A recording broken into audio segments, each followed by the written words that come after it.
صاحب يلا soo dhawaada dhamaantiin ku soo dhawaada falanqayntii toddobaadka iyo Digaal Academy waxaan isla fiirinaynaa fursadaha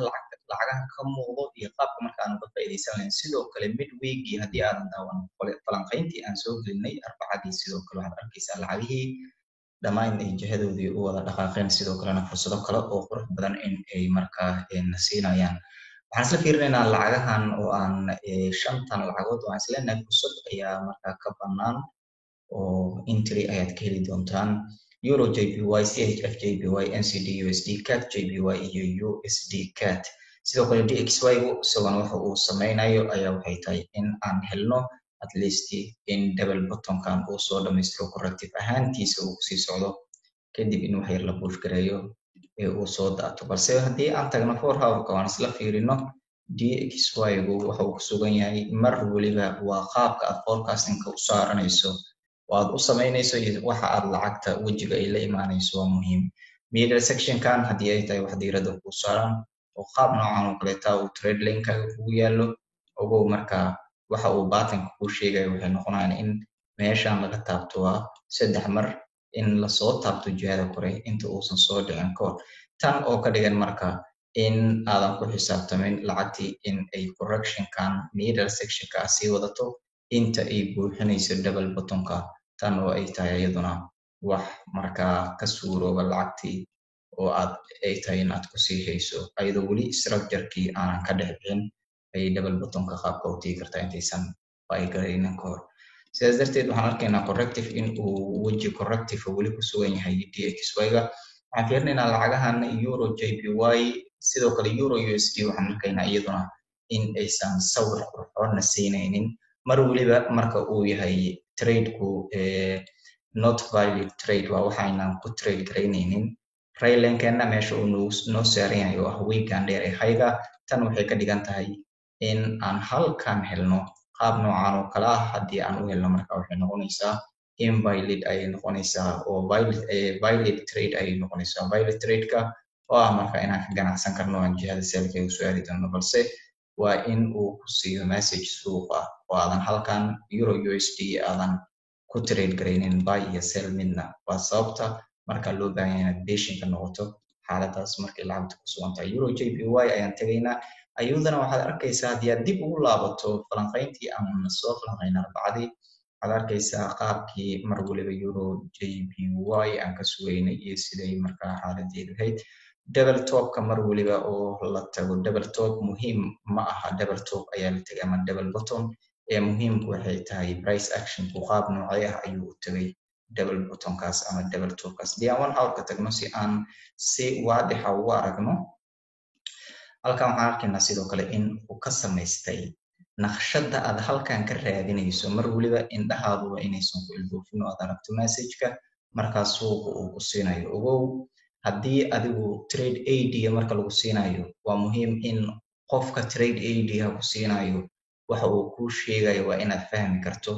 isbedelka message-ka suuqa ka imaanayna waa inaad fahmi karto taa waxaan wala jeedaa meeshan waxaan fiirinaynaa large double top kan ayaan fiirinaynaa oo structure ahaantan loo tagay ama ascending ahaantan loo tagay taa waa wejiga guud oo aad fiirinayso lacagta balse mar waliba waa inaad eegto waxa hoose ee lacagta ka dhacayana ayaduna maxay tahay sidoo kale meeshan waa ascending kan double top kiisan maxaa lagu tagay ayadana waxaad arkaysaa in structure ahaan lagu tagay oo ah 1 2 3 taa waxay ka dhigan tahay marka double top kagas with ascending kas min double top ka sidoo kale structure ahaan in loo tagay waxa oo dhan waxay ku tusinayaan marka indhahaada in ay yihiin kuwa marka price action ki qabanaya ama waxa message uu soo kusinayo qof u diyaarsan in aad tahay halka marka ka ogaanaysa sidoo kale waxaan helnay impulsive keena 90% rule mar waliba waa meel aan fiirinayno haddii aan marka helno qaab noocan oo kala ah in price uu baxo taa waxay ka dhigan tahay risk entry inaan halkan ka soo qaadano oo aan marka lacagta soo sell garayno euro JPY ayadana entry-geeda halka ayaan ka fiirin doonaa sidoo kale waxaan u gudbaynaa waan isla fiirinaynaa CHF JPY oo ayadana arbacadiiba aan in la wadaagnay sidoo kalena waxaad arkaysaa double top in la tagay tan waxay sawir guud ka siinaysaa qaababka double top-ka loo tago iyo double bottom-ka loo tago iyo sidoo kale message-ka markaa suuqa uu ku siinayo taa oo ah muhiim 90% rulkaasna in lacagtii aan la soconno waa hadda waxa aan fiirinayno si weliba impulsive ayaan helnay lagu jebiyey waxa la yiraahdo ascending-keena structure-keenan impulsive marka loo jebiyo taa waxay ka dhigan tahay waxaad ku soo baratayba in loo socdo markaa jihadii selka hayd uu suuqa u socdo macquul ma tahay halkan inuu falaag ka samaysto kadibna in uu budo taa waa wax suuragalay balse waa 10% wax uu jaanis u haysto suuqa inuu sameeyo balse probability-ga iyo waxa uu markaa suuqa 90% uu sameynaya ayaa waxay tahay sawirkan in uu sameeyo 90% rulka lacagta marka qaabkan oo kale tahay isku dhamaystirto marka waxaan isleeyahay subax talaadada lacagtan intrigeeda sidan ayuu noqon doonaa amaba galabka isniinta haddii is dhamaystirto ayadana waan arki doonaa sidoo kale NCD USD ayaan isla fiirinaynaa iyo xaaladda markaa sawirka guud ay ku sugan tahay waxaan arkaynaa large descending inaan haysano 1 2 3 sidoo kale mini double top in aan halkaa ka helnay waxa uu na siinaya markaa sawirka guud waxaad arkaysaa structure-ka marka koowaad in uu noo yahay waxa aan ku trade garaynayno sidoo kalena candle shape formation halkan aan ka helayno in laba doji candle in aan haysano ayaad arkaysaa laba doji candle-kan confirmation-keena siinayaan ayaguna waxay tahay in jihada selka suuqi uu soo aadi doono sidaas darteed at least waxa lacagtan haddii aad intrigaada halkan ka hesho aad la soconayso waa ilaa iyo halkan ah double bottom-kan ama noocan oo kale sababtoo ah meeshan waa meel uu suuqu pattern separation-ka ka bixin karo mar waliba waad entry qaadanaysa ama lacag aad raacaysidna muhiim waxaa ah meesha lacagtaas ay pattern-ku uu isku dhamaystiri karo in aad aqoon u leedahay waad fahamsan tahay at least ilaa iyo halkaa marka waxay noqonaysaa in aad la socoto 200 oo bib marka 200 oo bib oo short term selka waad ka faa'iideysan kartaa balse halkan waxay kaaga baahan tahay in aad ku manage garayso trade-ka ay kaaga baahan tahay laba doji candle ayaan halkaa ku haynaa oo confirmation noo siinayo high time frame marka aan joogno candle formationka sidoo kalena waxaan arkaynaa hadda double top-keenaas in uu ku rafanayo price-ka sidaas darteed meeshan 1 hour-ka haddii aan tagno si aan si waadixa ugu sii aragno waxaan arkaynaa qaabkan in uu noogu yaalay trade lane-keena sidan in uu trade lane-keena ahaa sidoo kale waxaan arkaynaa in hadda aan u baahanay in aan update garayno trade lane-keena marka waxaan saaraynaa cirifkii ugu koreeyay ayaan saaraynaa oo ah 1 2 in aan haysano si aad sawir guud u hesho ama markaa in aad hesho structure-ka uu lacagtu markaa ay samaysanayso ama ay isku dhamaystirayso sidoo kale waxaad arkaysaa markaa halkan haddii aan ka helno 1 2 3 already middle section-kii lacagta in ay samaysatay tan waxay noqonaysaa marka in aan halkan risk entry-ga in aan kasoo qaadano oo ah ilaa iyo 20 bib 90% rulka ilaa iyo marka double bottom-keena oo ah 225 bib waa NF marka sidaas ayaan ka fiirinaynaa sawirka guudna qaabka ayaan u fiirin doonaa iyadana NCD USD waxaan isla tegaynaa ayadana lacagta kale ee CAD JPY waan ayadana in muddo ah la soconay ishana ku haynay wax waliba muhiimadda marka uu ku siinayo markaad lacagta analyze garaysanayso aad qoranayso shanta lacagood ama afarta lacagood ee marka aad ku trade garaynaysa ayaa waxay tahay impulsive-ka koowaad markaad hesho waxa aad sugaysid waxay tahay sida nature-ka suuqa uu yahay halkan inaad ka hesho flag si confirmation aad u hesho lacagtii in ay sii socon doonto jihada bayda ay sii aadi doonto haddii aad weyso waxa aad helaysid ayaa waxay tahay retrace in aad halkaa ka hesho retrace halkan aad ka helayso kadibna flaggiisa ayaad arkaysaa steep flag tight flag large flag wuxuu noqon lahaa message-ka suuqa asaga ayaa ku siinayo balse meeshan waxaad arkaysaa inay entry ahayd sidoo kale halkan waxaad arkaysaa inay entry ahayd mar waliba uu suuq soo sameeyo retrace uu soo sameeyo ah in jihadiisii uu bedelanayo sidoo kale waxa confirmation ku sii siinayo oo ah head and shoulder pattern-kaas waxaad arkaysaa in lasoo dhamaystiray lugtiisii laba taa waa pattern-ka iyo waxa aan jihada guud ka fiirinayno balse muhiimadda halkan waxay tahay in aan haysano large continuation pattern hadda waxaan ku dhownahay 1 2 3 in aan soo taabanno macquul ma tahay in mar labaad aan ku laabanno halkaa si uu usoo dhamaystiro pattern-ka kadibna uu soo daato tan waa 10% waxaan is leeyahay way samay doontaa fursadda ka muuqato lacagta balse muhiimaddu waxay tahay in halkan aan ka helno sawir qurux badan taa uu sheegaya in aan falaageena halkan ka helno falaaga halkan ah waa mid aad qaadan karto ahna marka in aad ka ganacsan karto for example in min double top oo kale halkan lagu sameeyey in halkan marka risk entrygeena aan ka qaadano ilaa iyo logo waa muhiim waxa break evenka aad u isticmaalayso ilaa iyo 26 pip ilaa iyo trade lane-kaaga 40 pip taa oo ka dhigan isla markiiba khasaaraha inaad miiska ka qaadi karto kadibna in aan la soconayn lacagta ilaa iyo for example for hourka haddii aan u laabano si aan si rasmi ah oo waadixa ugu aragno laba way waan isticmaali karnaa inaan soo jirano impulsive-keena oo aan ilaa iyo halkan ku taagno si ilaa iyo trade lane-keenan aan lacagtii ula soconno 354 pip taa oo confirmation ka qaadan karno impulsive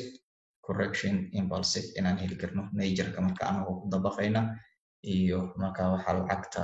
interest aan ka helno risk entry inaan ka qaadan karno sidoo kale USD CAD oo toddobaadkii hore aan falanqaynay ayadoo ku sugan impulsive kan tan waxay ku tusaysaa marka aqoonta aad u leedahay majorka suuqa iyo sida uusan marnaba kuu qaldi karin impulsive kaas asoo socdo ayaan maxay ahayd dhahnay lacagtu way laaban doontaa oo waxay structure-kan ayay soo dhammaystiran doontaa annagoo halkan ku haynay trade lane qaab noocan oo kala noogu sawirna haddii aad gadaal u raacdo waxaad arkaysaa marka hadda waxa aan raadinayno in ay tahay 1 2 3 meeshan laba sawir ayaa ka muuqdo oo muhiim ah runtii in aad ku xisaabtanto ogaana karto wax waliba oo isbedela suuqa muhiim waxa ah in aad ogaan karto waxa suuqa iska bedelaya maxay yihiin why uu sidaas u sameeyey meeshan waxaad arkaysaa in retrace uu yimid halkan in uu correction yimid impulsive ma heli karnaa si jihada bayda uu suuqa u socdo waa wax logic ah balse muhiimadda halkan anagu aan ka hayna ayaa waxay tahay impulsive correction balse meeshan haddii uu pattern separationka ka dhaco oo ay la isticmaalo waxa pattern scorta ku trade garay waa inaad fahamsan tahay in ay yihiin bangiyadu marka waxay isticmaali karaan patternka ay doonaan ayay suuqa u dhaqaajin karaan balse adigu secret waa in aad fahamto ku xisaabtan in halkan uu yahay impulsive correction tan marka waa mid ayadana meesha ku jirto oo aan diiradda ku hayno sababta khasaare annaga uusan noo soo gaaraynin markaas haddii aan beeshinka marka xoogga saarno waxa aan fiirinayno confirmationada ayaa waxay tahay in aad ka fogaato riskiga oo dhan tan oo ka dhigan markaan lacagta falanqaynaynay arbacadii in aan dhahnay meesha middle section ayay noqon doontaa halkan haddii aan ka helno weji noocaas oo kale ah in uu noogu sameeyo marka waxay noqonaysaa in aan la socono lacagtii ilaa iyo raylankeena in aan la soconno ama simply in impulsive kan uu halkan ka yimaado taa oo ka dhigan marka jihada selka in aan lacagtii usoo raaci doono haddii aan halkaa treatagekeena corrective ahaan markaan ku tagno shantaas lacagood ayaan markaa isla fiirinaynay oo fursadaha ka muuqdo aan idin doonay inaan idinla sheergareeyo sidoo kale waxaad arkaysaa lacagahan in aysan weli isdhamaystirin oo aysan diyaar ahayn haddii aan u boodno awdjpy waxaad arkaysaa in ayadana haddii aan boobsiino si aan u kormarno dailyga haddii aan tagno waxaan arkaynaa still lacagtu in aysan weji lahayn halkan in uu yahay raylankaaga meel aad ku taagayso double top structure ahaan in loo tagay ayaad arkaysaa 1 2 3 in la jabiyey ascendingkaaga haddii halkan lacagtu macquul ma tahay in ay laabato why maxay ahayd halkan aan u leeyahay weji ma laha haddii halkan aad ka hesho 1 hour flag ah oo sidan u samaysmataa waxay ka dhigan tahay lacagtii inay sii socon doonto jihadeedii selka ahayd inay kusii socon doonto balse meeshan waa meel middle section lacagtu ay ka samaysan karto mar kale ay laaban karto qaab noocan oo kale taa corrective-kan waana middleka meesha loo baahan yahay hadduu kale inaad ka taxadirto markaad entry ka qaadanayso sababtoo ah uu kugu laaban karaa uu kugu soo laaban karaa qaab noocan oo kale taa ayuu structure ku samaysan karaa sababtoo waa middleka ma aha meesha aad joogtid meel lagu trade gareeyo marka in aad marka si wanaagsan u fiirso balse 1 hour-ka halkan haddii aan ka helno perfect flag in aan ka helno qaab noocan oo kale taa flag inuu isku dhamaystiro taa waxay ka dhigan tahay marka selkeedii inay kusii socon doonto euro USD ayadu horey ayaan u aragnay lacagtan bold sidoo kale waxaan arkaynaa in message uu bold dirayo saacadan la taagan yahay tawa jihada selka inaan ka sugayno goal structure ahaan in loo jabiyey rayline meel noogu taagan haddii aad aragtaan mar waliba waxaan ku taagno waa double topka double bottomka iyo meelaha markaa mini double topka ama mini double bottomka oo kale waxaan arkaynaa 1 2 3 inaan halkaas ka haysano message noocee ah ayuu suuq ku siinaya markuu sidan yahay waxaad arkaysaa in middle section uu halkan ka samaysanayo waa impulsive kan middle section kiisita oo ka dhigan suuqii in mar labaad la buush garay doono jihada bayda aadi doono kale taa oo ka dhigan halkan rayline inaad saarto waxaad arkaysaa ascending inuu ku dul samaysto double top inuu ku dul samaysto qaab noocaas oo kaleeta perfect picture-kaas aan ka helno markaa ilaa 90% rulkaas waa wax aan la soconayno dahabka qaab noocaas oo kaleeta aan fiirinaynaa natural gas isagana iska daa euro JBP waxaan arkaynaa in ayadana waxa aan ku doorbidaynin euro JBP ayaa waxay tahay sawirku ay ku socoto oo ah ascending ahaan in ay hadirtaanba lacagta ku socoto taa oo ka dhigan markaa in ay nasiiso weji in ay nasiiso ama violent weji in ay samaynaysa ayaad arkaysaa qaabkan weji formationka waxay u baahan tahay marka in aan ka taxadarno lacagtii on still waa lacag downside ku socoto balse muhiimadu waxay tahay entrygeeda haddii wax yar la buush gareeyo lacagta oo aan helay impulsive correction ma tahay wax aan sii qaadan karo sii seel garay karo waa wax aan fiirinayno aan isha ku hayno balse meeshan ma aha meel aan ka qaadan lahaa intrigayga aniga taa oo ka dhigan in lacagtu meeshan ay kugu dhufato kusoo dhamaystirto marka ay kugu dhufato qaab noocaan oo kaleeta marka ay u ciyaarto ay u baahan tahay inaad ka taxadirto haddii aad haysato lacagta oo aad markaas meel sare aad ka soo qaadato intrigeeda waa sax balse meelahan waxay u baahan tahay in aad ka taxadirto intriga meeshaas baahan sababta aan usoo filan waayay euro JBP waxaan isla sii fiirinaynaa JBP CHF waxaan iyadana sawir qurxan aanan samaynaynin saacadan la taagan yahay sababtoo ah inverse head and shoulder ayaan arkaynaa inay halkan lacagtu ay isku diyaarinayso taa oo ka dhigan inay jihada bayda ay aadayso balse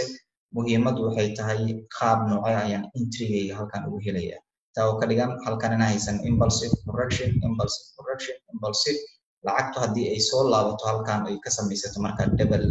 mini double bottom oo kale ay ka samaysato tan waxay ka dhigan tahay marka riski intriga inaad halkan ka qaadan karto oo aad jihada bayda u qaadan karto balse dooqayga maaha CHFJPY waan fiirin doonaa ilaa iyo arbacada sida ay isku dhamaystirto JBP USD sidoo kale waxaad arkaysaa iyadana meeshii aan ku falanqaynayay qaabkeedii in ay weli ku socoto balse muhiimadu waxay tahay iyadana in trade line-kaaga haddii ay jibiso corrective ahaan in aadan emotion in uusan ku qaadin oo ah in lacagta isla markiiba jihada selka ay aadayso ogow mar labaad in ay laaban doonto lacagta kugu soo dhamaystiri doonto structure-kaaga taa oo ka dhigan marka inaad ku baraarugto middle sectionka lacagta inay halkan ka samaysanayso impulsive-kan markaad heshay kadib waana muhiim waxa ay tahay in aad marka sawiradan shantaas lacagood ay idinla wadaaga balse kuwan waa corrective wada jiro aan isleeyahay ilaa iyo arbacada waqti ay u baahan yihiin ay isku dhamaystiraan waana idin update garayn doonaa saaxiibayaal assalaamu calaykum waraxmatullaahi wabarakaatu